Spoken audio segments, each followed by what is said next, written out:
ভুলে যেও না মা, শুধুমাত্র পূর্বশ্রুতির কারণে আজকে আমি তোমার সন্তান হয়ে আছি, না হলে এই জগতে আমাকে সন্তান রূপে পাওয়ার জন্য মা কত যোগী মুনি ঋষি তপস্যা করে। তুমি জানো না মা, পূর্ব প্রতিশ্রুতিটা কি ছিল মা? হ্যাঁ, পরাশক্তি নিজের পয় ধরা দিয়ে গোপালকে সেবা দিয়েছিল। নারদ মুনির মনে অহংকার, আমার থেকে বড় বুঝিয়ে জগতে কেউ নেই, তাই নারদকে শিক্ষা দেওয়ার জন্য ভগবান নারদকে সঙ্গে ব্রাহ্মণের বেশ ধারণ করে এসেছে মর্তে। এখন সেবা নেবে এসেছে ধরাসতী। ধরা মায়ের ঘরে এসে বলছে, মা বড্ড লেগেছে, একটু সেবা দাও, মধ্যাহ্নে তোমার ঘরে সেবা পাবো। যারা ভক্ত হয় বাবা, তাদের ঘরে যদি কোনো ভক্ত সিদ্ধি আসে, এর থেকে বড় আনন্দের কিছু থাকে না। অতিথি হচ্ছে নারায়ণ সেবা। আপনারা বসুন ঠাকুর, আমার স্বামী ভিক্ষা করতে গেছে, ভিক্ষা করে নিয়ে এলে আমি সেব। বেশ, এখন নারদ মুনি আর ভগবান করছে, আর স্বামীর নাম দ্রোণ। দ্রোণ কি করেছে? ভিক্ষা করে নিয়েছে আর যোগমায়াকে জানিয়ে দিয়েছে, গোবিন্দ তোমার পালা এবার।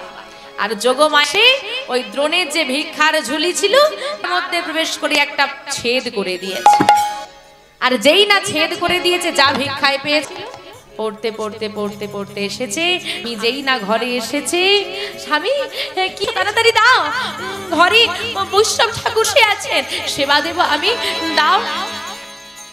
ধরা ভিক্ষা করেছিলাম, কিন্তু জানি না কোথায় যে চলে গেল, মনে হয় কোথাও পড়ে। সে কি স্বামী, ঘরে অতিথি এসে বসে আছে, একটু সেবা দিতে পারবো না?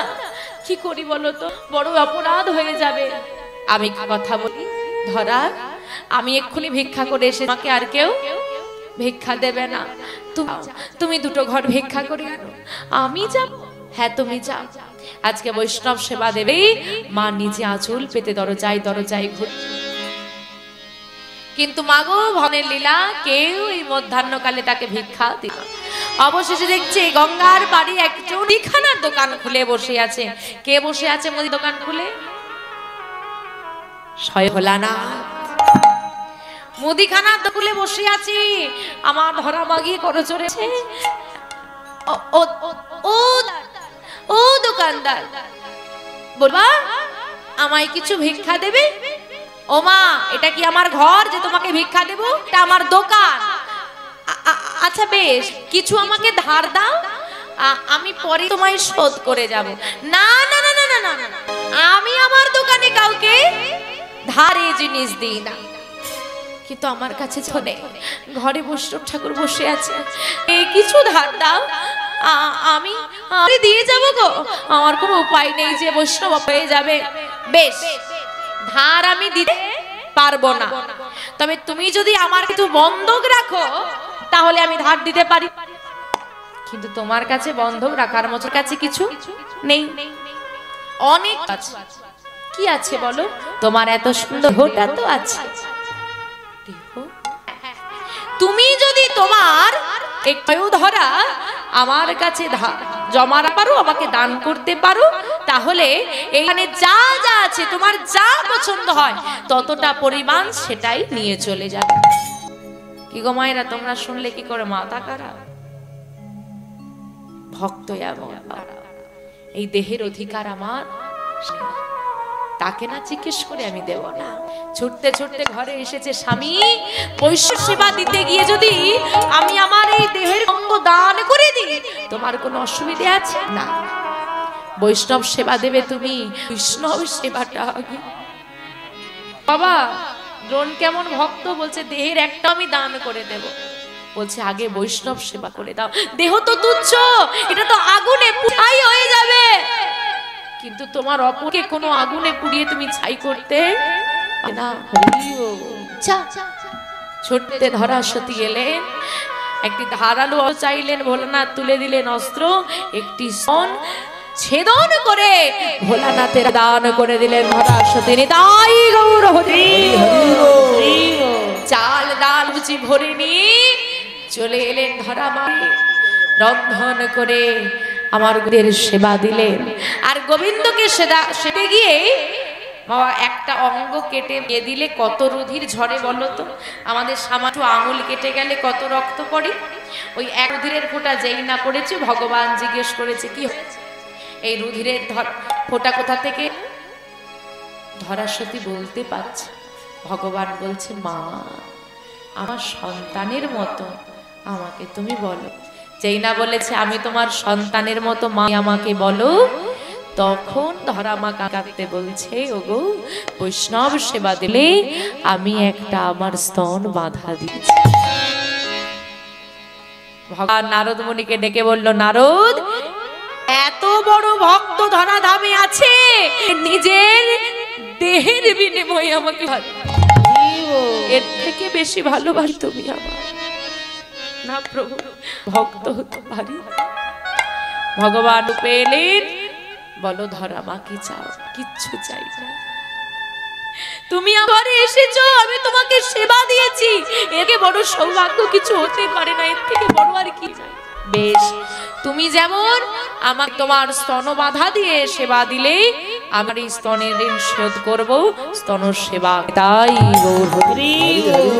ওই স্তন পান করার জন্য ভগবান এলেন ধরাসতীর সন্তান হয়ে। আর ওই যে ভোলানাথের কাছে কি কি জাগলো গো, একটা স্তন জমা রাখলো, ওটাই শ্রীফল। ভোলানাথ বললেন যে স্তন ধরা দিয়ে ভগবানের সেবা হয়েছে এইটা হবে শ্রীফল, এই ফল ছাড়া আমার সেবা হবে না। নাথের কাছে যেতে গেলে ওই বেল দিতে হয় যেটাকে ফল বলা হয়। নেতাই গৌর হরি বল। তা মা তুমি তো জানো না মা, শুধুমাত্র প্রতিশ্রুতির জন্য আমি তোমার ঘরে আছি, আমি যে স্বামী সেটা তুমি ভুলে গেলে, আমাকে অহংকার দেওয়া যায় না।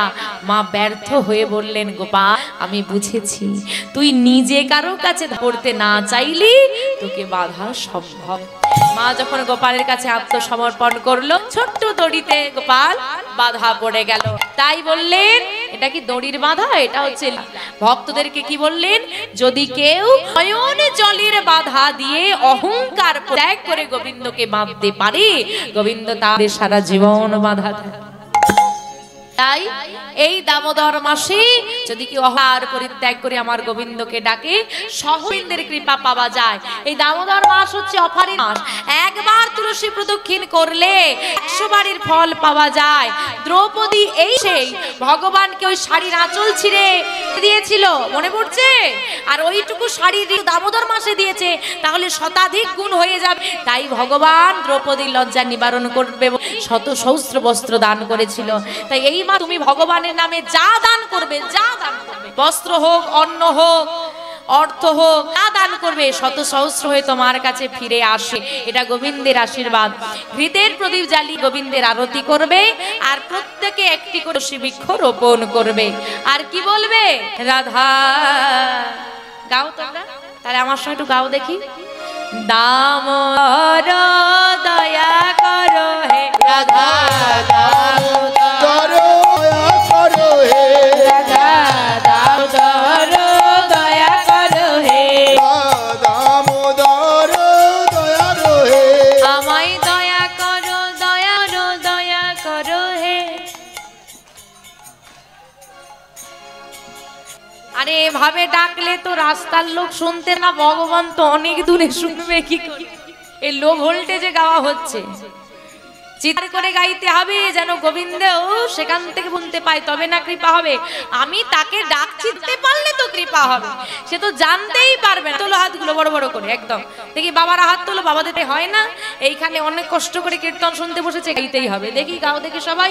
রাধা দামোদর দয়া করো রাধা, রাধা দামোদর মায় দয়া করো দয়া করো হে, আমায় দয়া করো হে, রাধা দামোদর দয়া করো হে, রাধা দামোদর দয়া করো হে, মা যশোদার নয়ন মণি দামোদর হে, মা যশোদার নয়ন মণি দামোদর হে, তুমি নন্দ বাবা হৃদয়নি দামোদর হে, নন্দ বাবা মণি দামোদর হে, রাধা দামোদর দয়া করো হে, দামোদর দয়া করো হে, তুমি মায়ের হাতে বন্ধন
বলি সারা পাপ করো না করো না করো, মিথ্যে কথা বলো, স্বীকার করেছে এটাই। বাবাদের পাপ হয় না, হয় না, হয়তো এই মাসে খণ্ডন হয়ে যাবে। তার জন্য কি করতে হবে? উপর দিকে তোলো আর ভগবানকে বলো